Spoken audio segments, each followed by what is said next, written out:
Hey everybody, welcome to another exciting episode of NC-17. Everyone knows my name, but I'll give it to you just in case. It is Josh, and today we have an amazing actress and all around just an awesome person.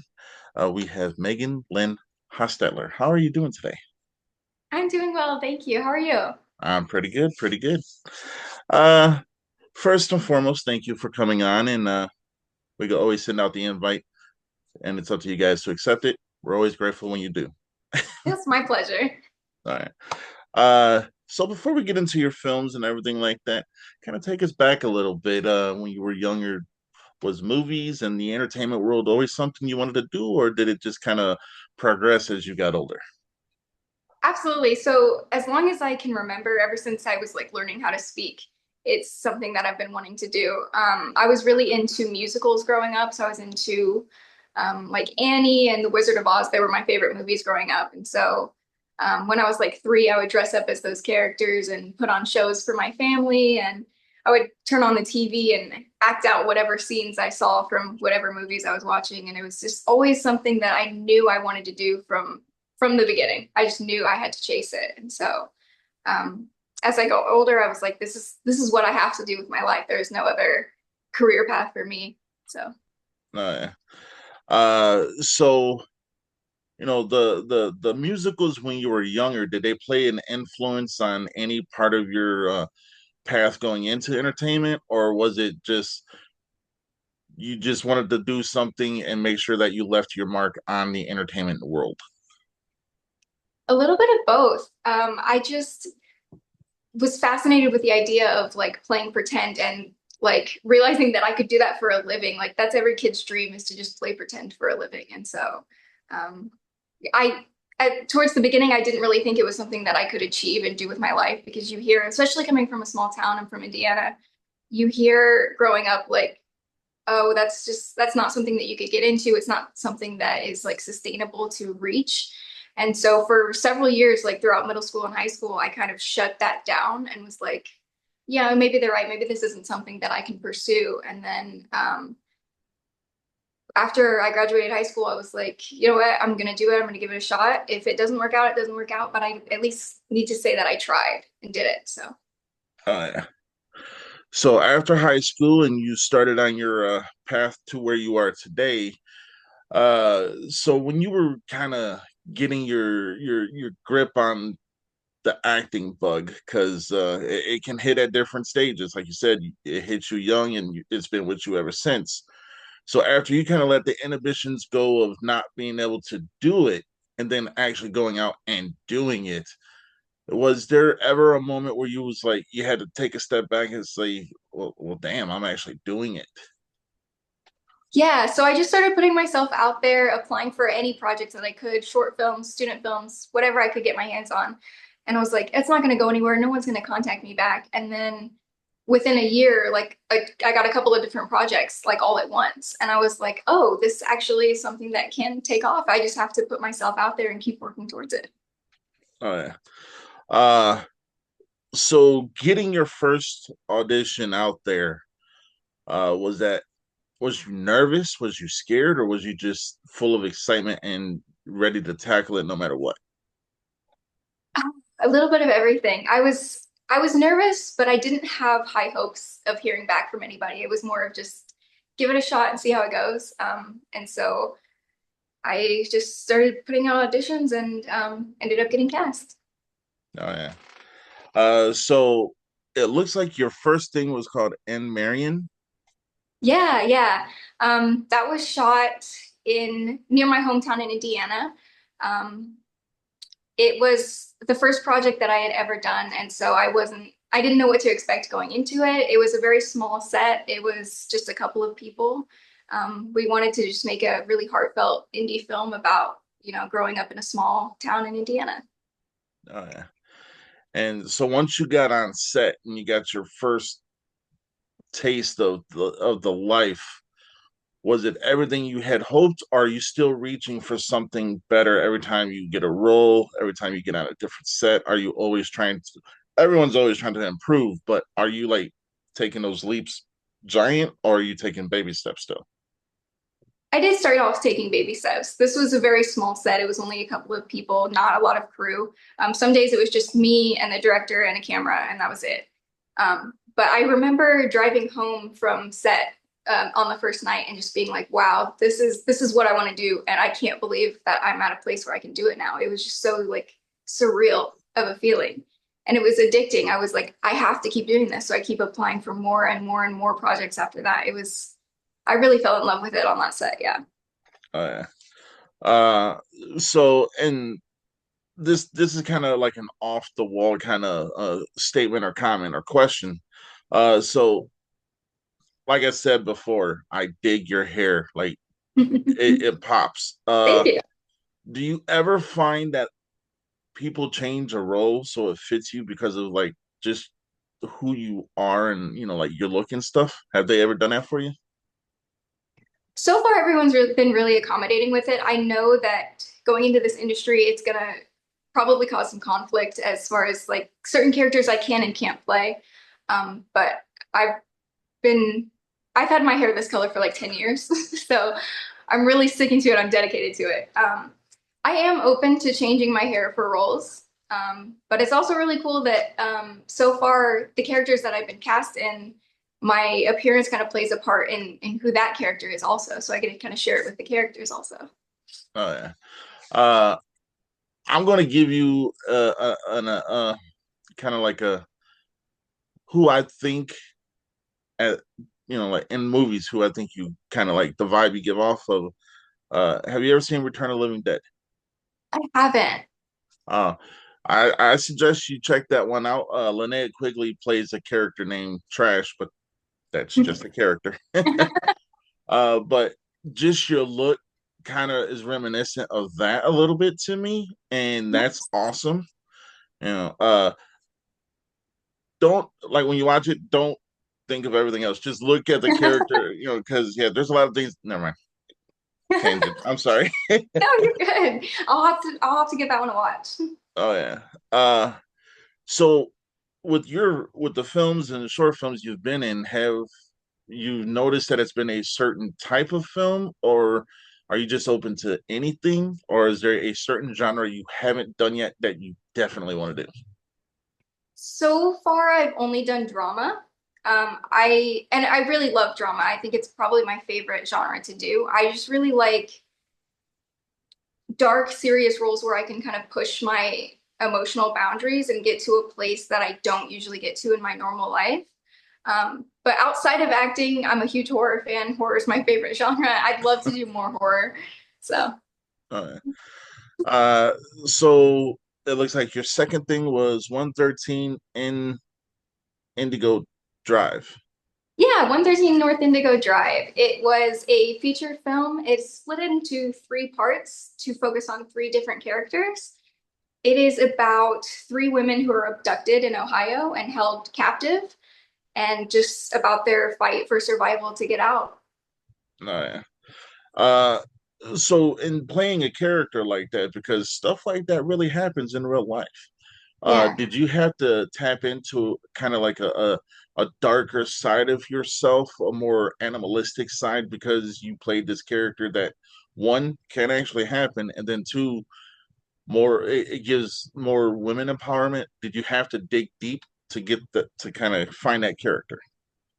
Absolutely. Yeah, as an actor, you do go into dark places when you get roles like that. And I think it's important to be able to give that authenticity.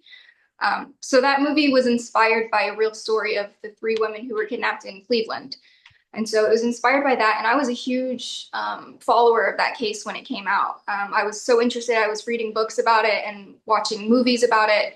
And so when I saw that casting, I was like, oh, it reminds me of that story. I should go out for this. And I knew it was really important to get to that place so I could tell their stories authentically and just really kind of put myself in the mindset of what it would be like to go through that because that's something most people will never experience or can't even fathom being in that predicament. And then especially when you get on set and you're like acting it out and it's like you're in a safe place and everyone's really safe and supportive, but you're still kind of like you get kind of that experience of what it would be like to go through that. So Oh yeah. uh so we're gonna go through a couple more, and then we're gonna talk about the big one that I'll just give you the name so you know what to be prepared for. The last one we're going to talk about your character is Chloe. Yes. Yeah, we'll save that for last though. Uh, the next one you were in was the $1 million Game. What was that one? Yeah, so that was by the same director and writer who did 113 North Indigo Drive. He sent me an audition, was like, hey, I'm looking at you for this character. Send in an audition, let's see how it goes. And so I did, and I got it. And it is about this group of people who wake up trapped in a room, and there's a bag of money in the middle of the room and a timer on the wall counting down. And they have instructions of, you know, basically kill each other and whoever is left standing gets the money. And so it's kind of like a psychological thriller of, are they the type of people that will betray other people just to get money, or do they stick to their morals and try to find a better way out? So So kind of like Squid Game minus the Squid Game. that's right. That's what drew me to it because it's one of my favorite shows. Oh So yeah. Uh, well, on that note, season two was phenomenal. A lot of people are giving it hate, but I thought it was phenomenal. I've watched it multiple times. I think it's phenomenal. Oh yeah. The next one you played a character named Kim in the Nightingale. If you could walk us through that one. Yeah, so that was the first audition that I sent in. It wasn't the first time I was on set because it got delayed for production, but that was shot in Wisconsin, and it is about this woman who wants to pursue singing. She has a dream of being like a big famous singer, but she is involved in like sex trafficking and prostitution and just abuse. And it's a story about her trying to get out of that situation and follow her dreams. And I play just one of her supportive best friends. I got to play like a stripper and a prostitute. So I had like crazy makeup and like this big pink like coat. Like I was like really decked out. Oh yeah. So in playing certain characters, I'm kind of detecting a little bit of a like you like to play characters that are based in reality. I do, yeah. I'm very fascinated by real stories and giving real people a voice. Oh yeah. So with you know 113 North Indigo Drive, because you were in part one and part three, Yes. and then going to the Nightingale, both based in reality kind of characters. Did you find that sometimes you had to kind of like take a step back and be like, this is a little bit too much like reality, or was you kind of going with the flow and just excited that you're able to tell these stories? I think I'm pretty good at just being able to shut it off in between takes. Like as soon as they yell cut, then I'm back to like joking and laughing. And I feel like you have to in those kind of situations. Otherwise, your brain just goes to that dark spot. But I also like being on sets where I can just take a few moments and you go sit in a dark room and get back into that mindset. But I do find it kind of easy to switch back and forth between character and back to real life. But yeah, after you go home and you're kind of like it's quiet and you're kind of sitting to yourself and you're like, wow, that was an intense day, but it makes for good memories. Oh yeah. Uh, so your next one was Extraction USA. You play student. Yeah, I just like to point that out. Like every character has a name, and then we come across student or cafeteria clerk. I'm like, you got to point that stuff out. yeah, that one I'm just like an extra and I'm in the background, but it was a really cool set. I was invited by the same director that did 113 and $1 Million Game. I was just invited because I was in the area to come on set and be an extra, and I did. Because even when you get like lead roles, every experience on set you can learn from, whether you're just on set to visit or if you're an extra or you're the lead or supporting, you can learn something from every set. So I always encourage people, even if it's a small role, even if it's background, go do it because you're going to learn so much. All right, so before we go to the ones that are going to be coming out, let's dig a little bit deeper. Who are some of the people you strive to be like in the entertainment world, or do you just want to pave your own path? Ooh, that's a great question. I am kind of interested in paving my own path and trying not to compare myself to other actors and just kind of do my own thing. I did have a lot of inspirations growing up, like, watching The Wizard of Oz. Judy Garland was one, or growing up, like, Shirley Temple was also another one of mine as a child. But now that I'm older, yeah, I kind of just want to find my own voice and do my own thing. Oh yeah. Uh, well, speaking of finding your voice and stuff like that, music plays a huge part in every movie, unless it's a silent film, then I'm not watching it. But whatever. So is there a certain like playlist you have on your, that you just listen to get into these characters, or do you base each playlist off of each character? Yeah, that's something I like to do before I go to set, especially if it's a long drive to set. I'll just put on a playlist that kind of gets me into the mindset of that character.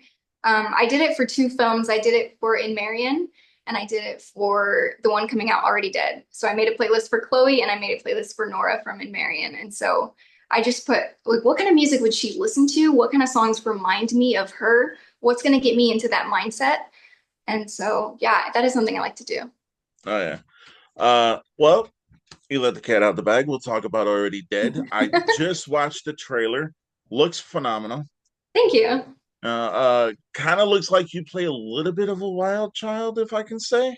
Absolutely, yeah. I mean, uh, I say a little bit loosely because when you are drinking that alcohol, I'm like, good lord. Yeah, yeah. But what was that set like, and what was filming it like? Because that seems maybe a little bit of a stretch from what you've been in. Absolutely. Yeah. It was definitely the biggest set I've ever been on. We had the most crew I've ever been on, and it was phenomenal. Everyone there was so kind and really passionate about what they were doing, and they knew what they were doing. So it was the first time I was on a set where I didn't have to worry about, like, also operating the camera or doing boom, because on short film sets, you do a lot of like background work. That was the first time I could be like, just sit back and relax and act. And so it was great. That project was written by the same director who did 113 and $1 Million Game. Because I'd introduced him to my twin sister, and he kind of liked our chemistry. She's an actor also. And so he wanted to write something that showed the dynamic between twins. And so that's kind of what that film is about, is these two twins who are kind of at war with each other, um, kind of constantly comparing each other and just trying to like outdo each other. And so my character, she is a little bit crazy and wild and likes to get into trouble and likes to stir up the pot and likes to cause drama for no reason. She's just really out there character. And my sister plays the more reserved, quiet, laid back character that kind of gets pushed out into the background a little bit by my character, just kind of always taking the spotlight. And so it's about the contrast between the two sisters and how they react to their friend group. And yeah, it was so much fun. It's a great experience. Oh yeah. I would say, and correct me if I'm wrong, I would say that Chloe's playlist would have Welcome to the Jungle or Paradise City at least in one of those. Absolutely. I think both of those songs, yes. uh, so being in drama, I'm more of a horror person, I mean, but I watch all film. I'm a fan of all film, except for cartoons. I'll watch them with my wife, but that's neither here nor there. That's fair. But so being in drama and kind of like tapping into that kind of emotion sometimes, do you find that when you're doing it, you almost kind of don't know when to turn it off? It comes to a point where sometimes if you don't kind of take that break and kind of go back and remind yourself that it's like it's not real, like you're just acting, it can take a toll on you for a little bit. Like there were nights where I'd come home from set from like a really dramatic shoot and just you feel kind of different. You feel like a heavier energy. But I try to combat that by like putting on something funny to watch or just, kind of get myself out of that mind space again. But I feel like I'm pretty good on set about, yeah, just switching it off and getting back into like a good mood. And like I like to keep everybody like positive and uplifted on set. And so I do try to switch back out of that pretty quick. But yeah. All right. All right. So I've never asked this of a guest. I've never even remotely contemplated it. But since you say that, you like to make people laugh, what's your best joke? Oh, oh, I don't know that I have one. I'll be honest with you. I really struggle with comedy and I'd like to do more comedy scenes or comedy movies. That is something that's out of my comfort zone that I'm trying to get back into. Oh yeah. Well, it's all right. Don't worry. All my jokes are dad jokes, and I'm not even a dad. So,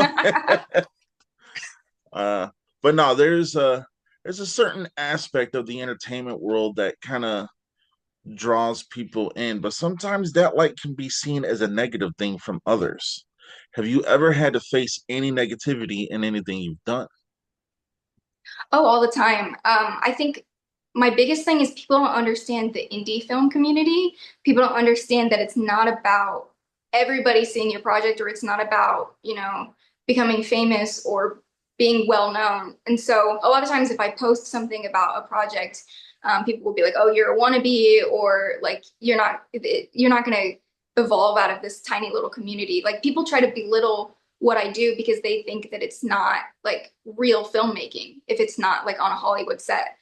And so I try to just remind people like acting is acting, whether you're successful or whether only a couple of people see your projects. It's about doing it because you love it and doing it because you like to tell stories. And if anyone's interested in like listening or watching those, then that's all that matters and you've done your job.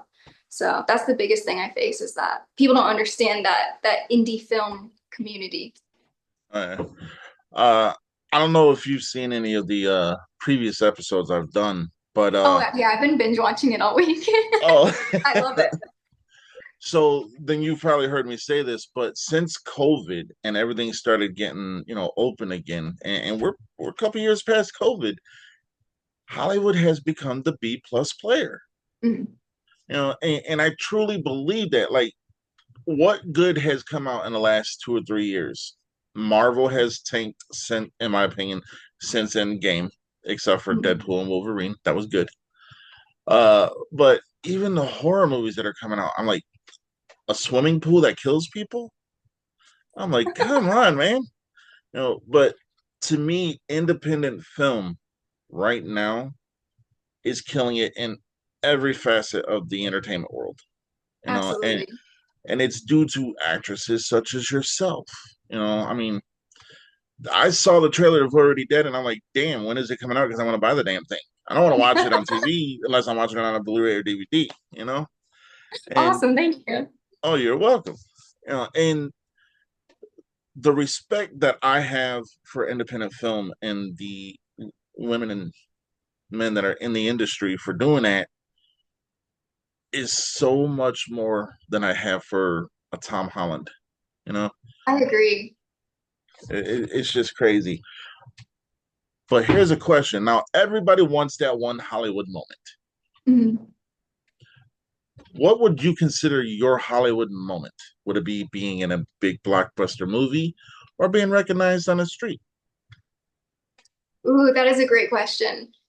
Um, I would love to have like a movie play in theaters that people could go in and see. That would be a sign for me that I made it. Also, yeah, being recognized on the street or just gaining like a following or a fan base would be really cool. So yeah, anything that would get me out there and get me in that industry would be cool. Oh yeah. So other than Already Dead, and we're gonna talk about Afraid of Red. Yeah, yeah. Yeah. No name of a character, but it's in post production. Can you kind of give us? I'm gonna point it out. I'm sorry. Go ahead. But can you kind of give us a brief synopsis without spoiling anything, or can you even talk about it? Because I mean, there's very little to know. Yeah, so it is actually out on YouTube. It just hasn't been updated on IMDb. So you can watch it on YouTube. I'll post a link on my like social media page. But that's a really short film. It was My boyfriend and I made it a couple of years ago. We just wanted to do like a short film together, and so it was me, him, and a cast member from In Marion that we had worked with before.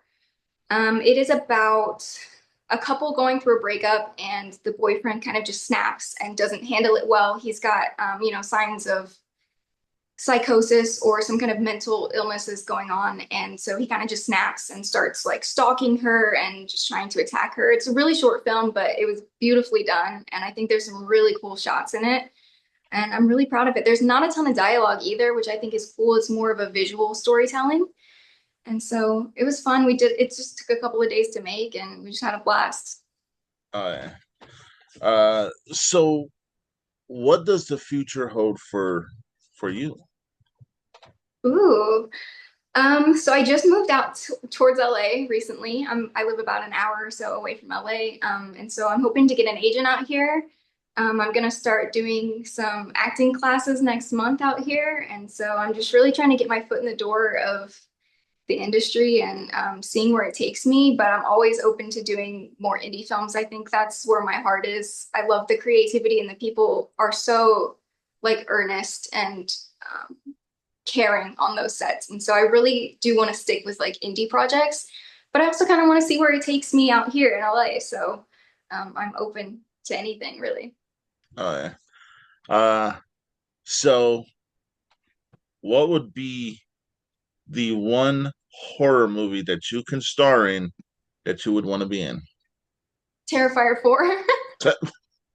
You no hesitation. That was, you know what though? I can Mhm. see that. Really? Thank Yeah, you. because like I mean, and this is not a disrespectful thing, and please don't take it like that. Your vibe is kind of like a punk rock vibe, Yeah, yeah. and I'm sorry, but if you've seen the Terrifier movies, there's definitely that kind of aspect. Oh, absolutely. It's You my dream movie to be on on one of those sets. So know? it's my favorite film, and it's so inspiring to me how it started out as such an indie, like really small. Nobody knew about it 10 years ago, and I rented it and I watched it. And I was like, "That's a cute little indie film," and I had no idea it was going to blow up that way. So it's really inspiring to go from a little indie film to being one of the biggest movies in America right now. So, Oh yeah, yeah. You know, so funny story is the guy who played Art the Clown, Howard Thornton. He also didn't expect it to blow up like that. I know. Yeah, and it's I actually had the privilege of meeting pretty much a lot of the cast for the first one a couple years ago here in Michigan at a convention. But such humble people. Yeah, Yeah. not all of them, but a Yeah. majority of them. But yeah, the stories they told was just like, especially the sawing in half thing. You know, I can't give away too much because I don't know if it's like Hollywood magic or whatever. But Right. I'll just say that when he was doing that scene, there was no one else in the room with him. Mhm. I was like, I did not know that. You know, he was like, it was just Yeah. a, well, the director was there. It was the director, camera, and him. I was like, cool. You know, what advice would you give to anyone of any age trying to get into the entertainment world? I would say just go for it. There's going to be hundreds of people who tell you you can't do it or that it's not going to happen or it's not likely. Like people told me that growing up and I almost believed it and I almost didn't go for it. But once you put yourself out there, it really just kind of grows from there. Like once you do your first project, then you start hearing from other people about, hey, do you want to do this project? Do you want to do that project? So really just put yourself out there. Do as much as you can. Go to any set possible, whether you're crew or background or a day player or lead. Just do as many things as you can in the industry to learn. I also would recommend taking classes, like always take classes and keep learning about your craft. Whether you think that you're an expert or not, just always be taking classes.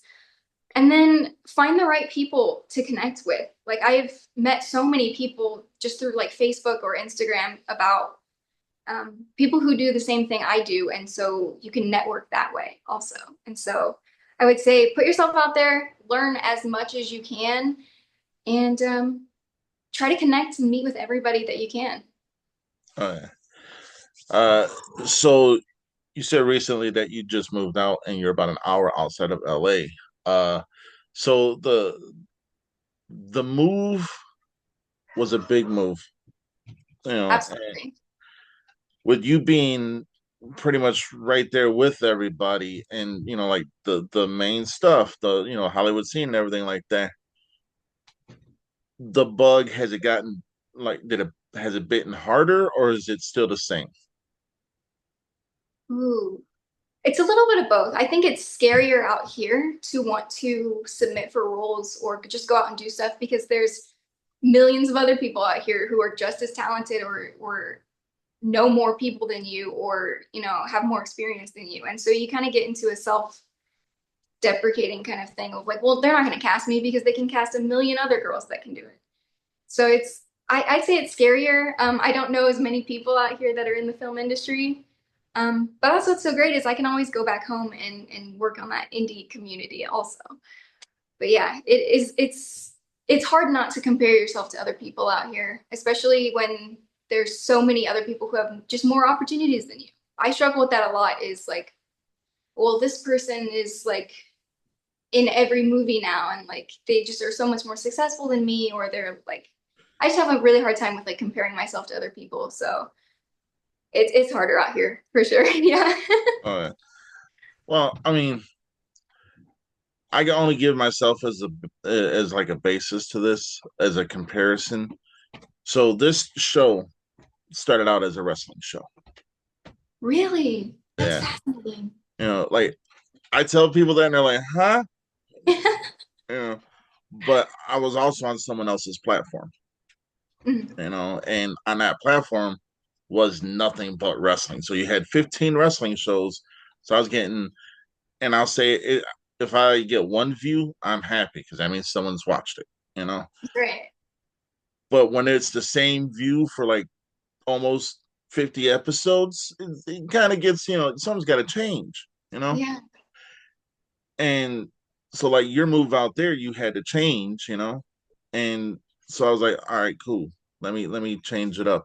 So I talked to the person who had the other platform. I was like, hey, I want to change it up. I want to go into more of a movie kind of horror situation and stuff. And he's like, well, I don't want that on my platform.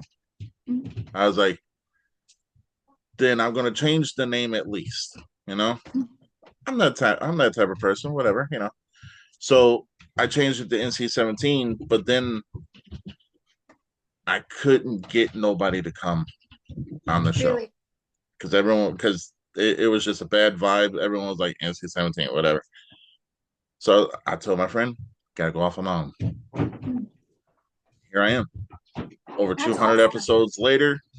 And again, if I get one view, cool. If I get 100 views, awesome. If I get more than that, okay, then I start to get a big hit. Not just playing. But this show, and I've said it before and I'll say it again, is not for me. The show's for people like you to come on and have a platform so we can get to know you outside of the movies, but I also love get to know the that. movies. That's So awesome. yeah, it's a respect thing. And now enough about me because this is your show. uh, so what would you say has been the most pivotal part of your career so far? Um, I think just taking the courage to move out here and try to get to a bigger audience is was a big step for me. I took a break from acting for a while just to try to save money and time to move out here because I wanted to prove to myself that I could do it and kind of push myself out of my comfort zone.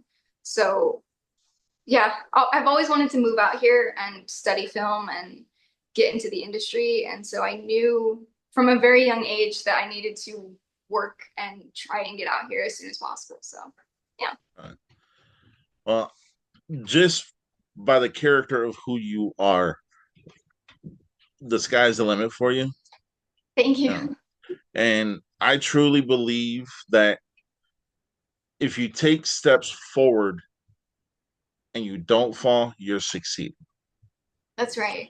But I also do believe that if you take a step back, you're never going to succeed because you're not going forward. That's right. I feel the same way. So yeah, and I want everybody who's going to see this to know this is our first time talking like this. Yes. I 100% am glad you took that step because it shows where your heart is and your drive is there to make sure that you get what you want and you get what you deserve. Thank you so much. You're welcome. Enough of the sappy stuff now. No, just plain. So what advice would you give yourself at 10 years old that you didn't know then that you know now? I wish I had gone for it at an earlier age. I think that's my biggest regret is when I was a kid, my parents took me to see casting agents and stuff because they knew I was interested in it, and I would like bother them all the time, be like, take me to these things. Like I want to move out to LA. I want to be an actor, and so they took me to this casting thing, and they ended up choosing me to be, I guess, assigned actor at I think age 7 or 8. And I don't know what their thought process was, but we didn't end up going through with it. We kind of was like, I don't know if they were like, oh, she's not ready for this, or they just wanted me to kind of like be a normal kid and just like live out my childhood. But we didn't end up going through with it, and it's something that I regret and wish that I had pushed more for as a kid, because I think getting into it as a kid, I would have had so much more opportunities, and I would have grown a lot faster than I am now. But I don't regret the experiences I've had now. I just wish that I have gotten into it at a younger age so that I could have more experiences. Oh yeah, that actually is a perfect segue into the next question. So, would you say that the youth that is the youth of America today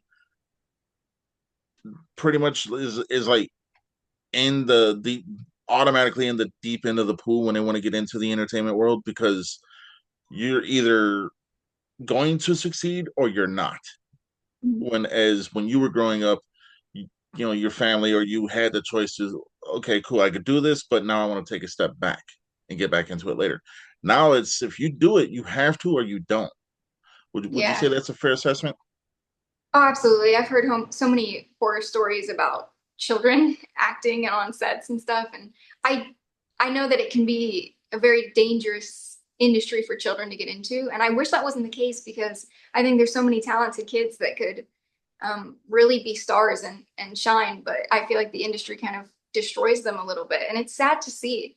You see so many child stars grow up to be, drug addicts or whatever, and it's just sad that the industry treats them that way. I wish that they did more to protect kids in that situation.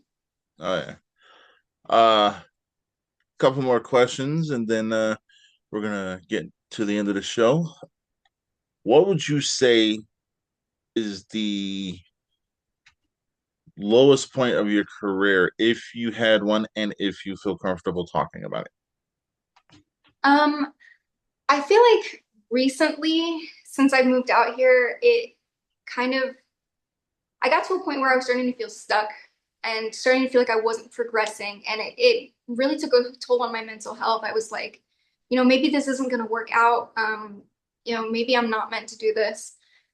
And so I just kind of was like doubting myself and not confident to go out there and apply for roles anymore. I kind of just like fell out of love with it in a way.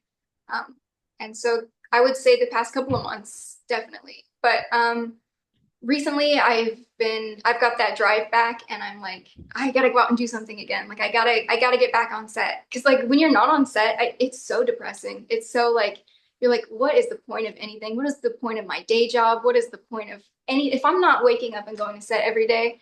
I just feel so miserable. So I'm always chasing that next project, and there'll be times where you don't work for months or years even, and so you just kind of have to wait it out until that next big project comes. Yeah. One more question, and then I'll let you plug all your socials. So you said a little bit ago that you and your boyfriend did a film together. Yes. Do you see you guys working together again? And if Oh, so, uh, in your own production, or maybe in someone else's production, or both? Yeah, so we met. He was the director of In Marion, and that movie's not out yet, but it's kind of in a post-production stage right now. But he was the director of that project, and we met on that set. And so we both have a passion for filmmaking, and I think it helps that we're both into the same things. And so we're always like thinking of something like we'll do a short film, or he makes music, so I'll be in like his music videos. And so yeah, we're always just looking to create something, even if we don't post it. We've got so much like short films that we haven't even posted because it's just like it was just fun to do. Like that's kind of like our idea of a date night is let's make a short film and not post it because it's fun. I mean, that's awesome. My wife's idea of a date night is let's get some popcorn and pizza, which I'm tired of pizza, and watch a cartoon. And I'm like, oh, you want me to fall asleep 5 minutes? Okay, cool. I'm sorry. I like to throw in little jokes. I'm sorry. No, that's awesome. Uh, well, we are at the point of the show where I'm going to give you the floor. You can plug your socials where people can or cannot reach out to you. That's entirely up to you. And just where people can see the films that you have been and that are out, and what you got coming up. Yeah, so my socials are at Megan Lynn Hostetler on Facebook, Instagram. That's pretty much all I use, but anyone's more than welcome to reach out to me. I love meeting new people and connecting with anybody in this industry. Feel free to reach out, ask me questions, or hey, if you want to do a project or something down the line, I'm totally open. All of my projects will be like linked in my bio on like my Instagram and my Facebook. I also post a lot about my projects, so you can see the Already Dead trailer, which will come out sometime later this year, but I'm so excited for that to come out. And everything that is out now is on YouTube.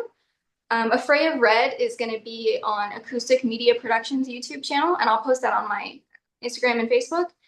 And then 113, Do Not Open, and well, that one's not out yet. 113 Million Dollar Game and the trailers for Already Dead are going to be on Candid Life Entertainment's YouTube channel, and I'll post those as well. All right.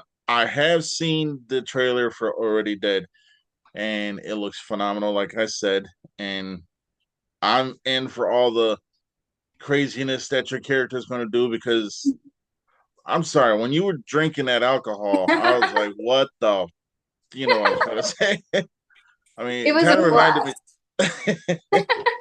blast. I was like, but even when your character, was told, don't, party too hard, don't go crazy too much, and you're like, just a little. I'm like, oh, she's about to blow this shit up. Yeah, it's definitely the craziest character I've ever played, the most fun character I've ever played, and you're really gonna hate my character by the end of the movie. Like truly, like when we would cut, the cast and crew would be like, "Oh my God, your character is like a bitch. Like she is crazy." So it's gonna be fun. Oh, yeah. And you said that your sister she's in it too? Yeah, my sister Morgan Hostetler is in it. She plays my twin sister, and it was so cool to work with her because we had been, ever since we were kids, we've been acting together, and so to be on a set together was just surreal. And it's going to be so cool for like our family to see us act together. It's incredible. Well, when it comes out, maybe you and her both can do the honor and let me have you guys both on the show. That would be awesome. We'd love that. Yeah, she's just getting her foot in the door. That was her first project, and so I was really proud that her first project was such a big role for her. And so I'm excited for her. Oh yeah. All right, Megan, you have been an awesome guest, and Thank keep you. rocking that. Don't change your hair for nobody. Keep rocking Oh, that I hair. don't plan on it. I It's mean, staying. oh yeah. Like my wife would see that and she'd be like, yes. you Thank know, you. but you've been an awesome guest and thank you for coming on. Thank you. It And was a pleasure. uh pleasure's all mine. And with NC-17, whenever you've been on here one time, you have a home with us. You are more than welcome on the show anytime. Oh, I love that. It was such a pleasure to be here. Thank you so much for reaching out to me. I feel like I'm still kind of getting my name out there. So to hear from you was just like an honor. So thank you. Oh, you're most welcome. It's yeah, I can't end it no other way. But I'm gonna let you end the show today. I normally end it by saying everyone stay in C17, but you have the honor of ending the show today. any way you Awesome. want. Well, thank you for having me. I'm so excited for everyone to see my work and stay NC-17. All right. See y'all later.